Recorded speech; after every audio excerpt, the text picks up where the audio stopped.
Ronaldinho, a legend the streets will never forget. Brazil is known for producing exceptional football players, from legendary Pelé to current star Neymar. However, fans often hope to see the next young player emerge as the next football sensation. Despite this, Brazil has not seen anyone capture the public's imagination quite like Ronaldinho Gaucho since Pelé's time. The country is full of talented players, but Ronaldinho's unique combination of height, luscious curls, buck teeth, and extraordinary ball control make him stand out from the rest. From his time at Gremio to AC Milan, we'll be taking you through the Brazilian baller's most memorable moments. Be sure to like the video, subscribe to the channel, and turn on the notification bell for more football stories. From Gremio to Paris. Ronaldinho's natural talent for football was evident from an early age, as he was known for his impressive ball control, vision, and range of passing. His friends were intimidated to play against him and only enjoyed the game if he didn't show up. Standing at nearly 6 feet tall and possessing incredible speed, he was destined for greatness. He quickly progressed from playing at Gremio to being transferred to Paris Saint-Germain for a staggering €5 million. Despite playing for a lesser-known team in Europe, he excelled in his 2 seasons there and caught the attention of many English and Spanish First Division teams. Strange arrival in Spain. The arrival of Ronaldinho at FC Barcelona in 2003 was a strange and somewhat deceitful story for fans. At that time, Joan Laporta was campaigning to become the president of the club and had announced the signing of David Beckham to boost his chances. However, Beckham ended up signing with arch-rivals Real Madrid, leaving many fans feeling betrayed. Consequently, when Ronaldinho was signed, the excitement and hype were not as intense as they might have been.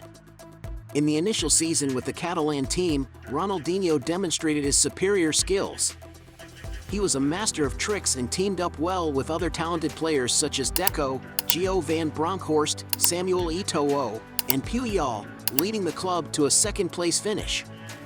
In the subsequent season, he largely inspired Barcelona to clinch the title in 2004-05, earning him several accolades, including the prestigious Ballon d'Or award in September 2005. However, statistics alone do not do justice to the memory of Ronaldinho. His mere presence on the pitch was enough to make defenders groan and feel helpless against his devilish trickery, just as his childhood friends in Porto Alegre had experienced. Ronaldinho was a master of the unexpected on the pitch, known for popularizing the no-look pass and using a range of dribbling techniques, such as lifting the ball over opponents and rolling his foot over it to lull them into a false sense of security. He could also inject urgency into his movements to surprise opponents and create scoring opportunities, as he did with his incredible goal against Chelsea at Stamford Bridge. From a stationary position, he pulled off a move that had never been seen before or since, leaving everyone in the stadium in awe and securing a crucial goal for his team. As the 39th minute approached, Ronaldinho found himself with some space on the edge of the penalty area.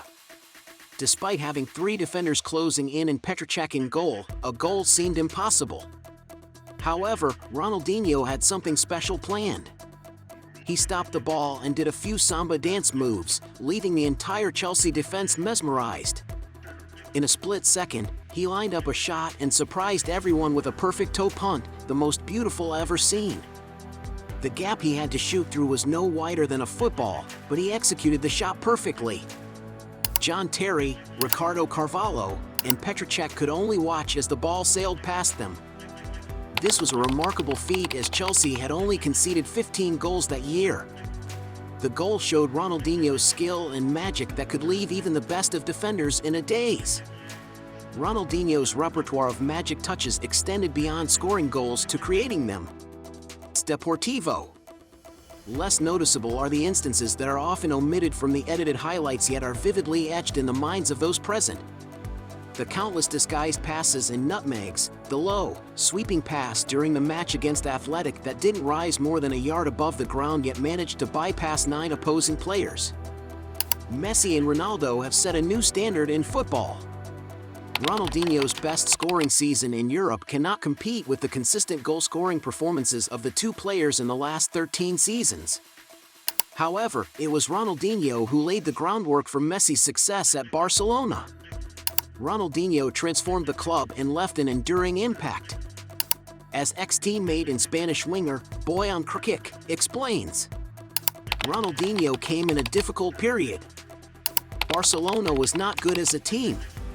Camp Nou was 50% full. It was half empty. When Ronaldinho came, I remember his first day when he arrived in Barcelona with his smile. He had something special. Ronaldinho's last year in Spain was lackluster due to injuries that hindered his once electric acceleration.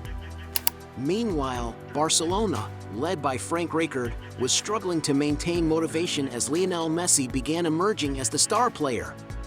It was clear that the team needed a fresh approach, and this was provided by Pep Guardiola, who eventually decided to offload Ronaldinho to Milan. Although some questioned the decision at the time, it became apparent that Ronaldinho's playing style did not fit Guardiola's high-pressing, high-intensity game.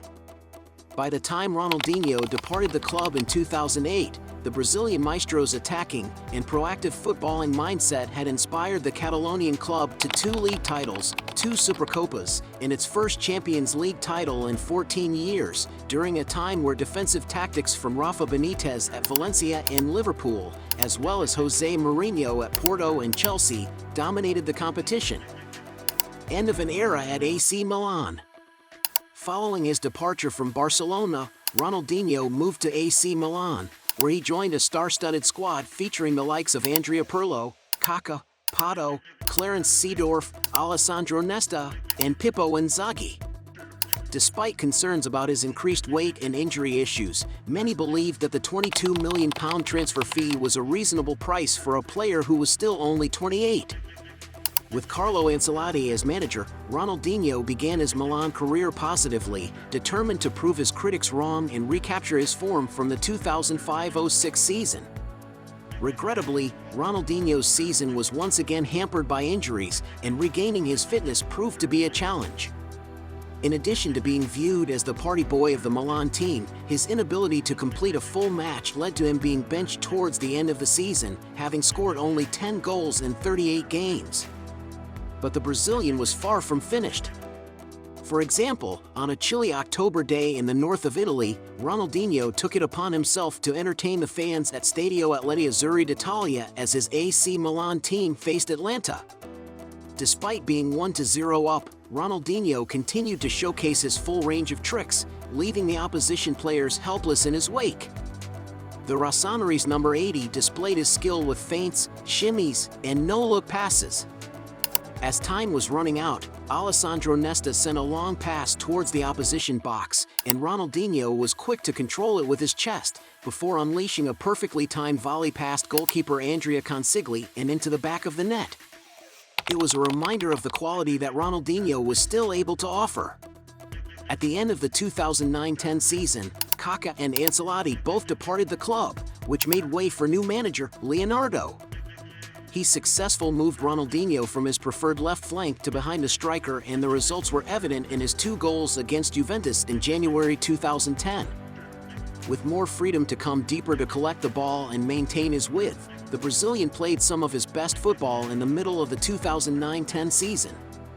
He followed up his impressive display against Juventus with a hat-trick and continued his good form in the latter stages of the Champions League, scoring against Manchester United. As the former World Player of the Year, Ronaldinho was gradually finding his form ahead of the World Cup, an event he was eager to participate in as a passionate patriot. By the end of the season, Ronaldinho had scored 12 goals and provided 14 assists, making him the top assist provider in Serie A. Despite finishing the 2009-10 season with impressive statistics, Ronaldinho was left out of Brazil's 2010 World Cup squad by coach Dunga. While some bemoaned his exclusion, Dunga felt that the team required a greater focus on discipline and hard work rather than individual flair. Ultimately, Brazil was knocked out in the quarterfinals of the tournament. Following a mediocre beginning to the 2010-11 season and with Ronaldinho's drive to pursue European football waning, he made the decision that his stint in Milan had come to an end. Despite his highs and lows, the Brazilian had captivated a generation of supporters and made an enduring impact on the European game. When he left Milan, he departed as a cherished figure, admired and adored by nearly all who had seen him in action. Thanks for watching our video on Ronaldinho Gaucho, the Brazilian maestro. We hope you enjoyed revisiting the career of one of the most unique and exciting footballers of all time. From his early days at Gremio to his time at Paris Saint-Germain and Barcelona, Ronaldinho always stood out with his incredible skills and personality. His no-look passes, tricky dribbling, and unforgettable goals have left an indelible mark on the sport. His career in European football subsequently ended in Milan, but not without a bang. In your opinion, which team had the best version of Ronaldinho? Let us know in the comments below, and don't forget to like, subscribe, and turn on the notification bell for more football stories, and we'll see you next time.